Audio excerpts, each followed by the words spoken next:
All right. Actually, quick update. Looks like Columbia University has responded and has given the protesters a deadline, actually by this afternoon, to get off their land.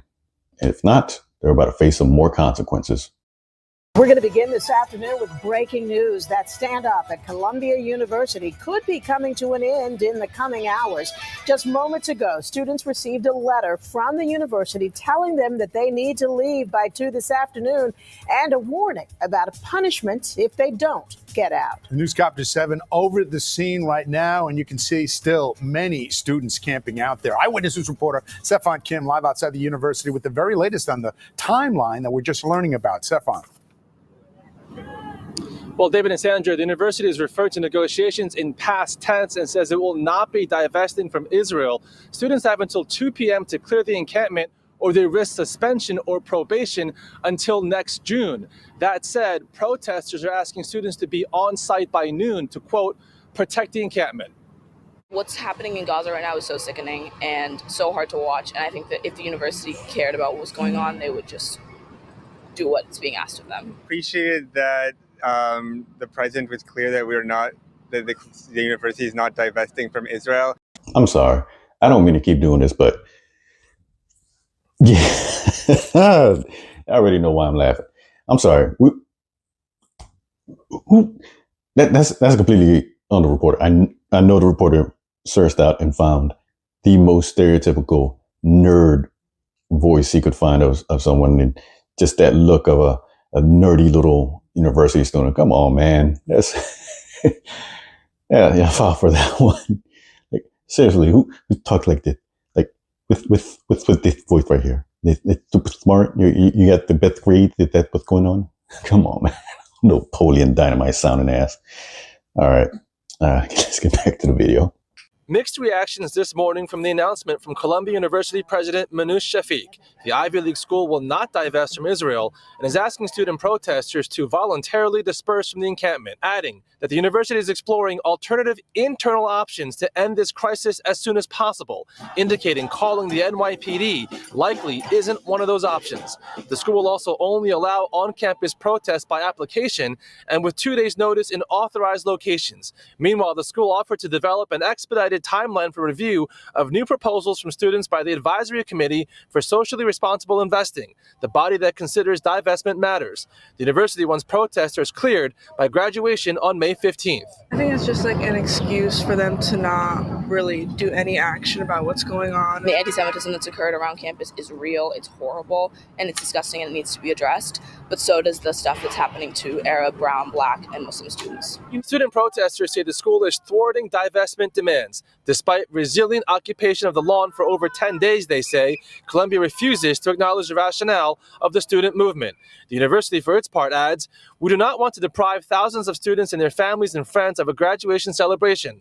Please recall that many in this graduating class did not get a celebration when graduating from high school because of the pandemic. Jewish students say they appreciate the president acknowledged the suffering of Jewish students. People who need to graduate, their first year was completely online.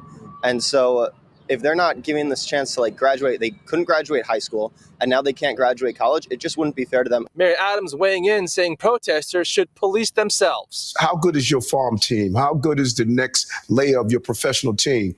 When you have 18% of 18 to 34-year-olds that are not extremely proud of this country, that's a frightening message of what is coming up in the rear.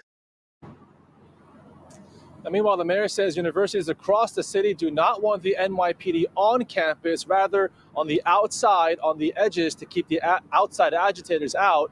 Meanwhile, that 2 p.m. deadline now quickly approaching. Reporting live in Morningside Heights, Stefan Kim, Channel 7, Eyewitness News.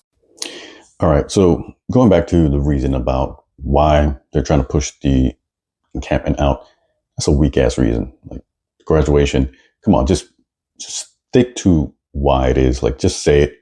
It's our property. Get off. All right. Just stick with that. Just say that. Don't use this little weak ass arguments. All right. It just makes you look like pathetic. Like you're trying to. You don't need to go back and forth with these people. It literally said, just like I mentioned before in the other video, go ahead, put your application in for a protest. Do it the way they say you can set up, because that's your freedom of speech, but don't be an ass about it. Don't screw people over and just ruin things for everyone else just because of what's going on. And again, you're protesting at a university campus. What is that going to change? Like, nothing is changing. Like, it just gets under my skin that y'all are just so pathetic and you can't see past your own little emotions, that I feel some type of way.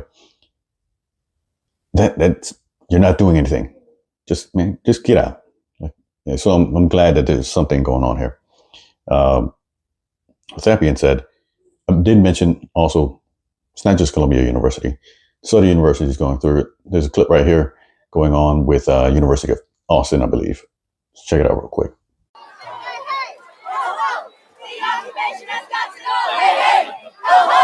The occupation has got to go. Hey, hey. Ho, ho. The occupation has got to go. Hey, hey. Ho, ho. The occupation has got to go. Hey, hey. Ho, ho. The occupation has got to go. Hey, hey. Ho, ho. The occupation has got to go. Hey, hey. Ho, ho. The occupation has got to go. Hey, hey. Hey, hey. Ho, ho. The occupation has got to go. Hey, hey. Ho, ho. The occupation has got to go. This is why I just can't take you seriously. I mean, you're trying to act tough. You're trying to do all this, protesting and all that, but you can't even finish the chant without choking on your own words. Can't take you seriously. But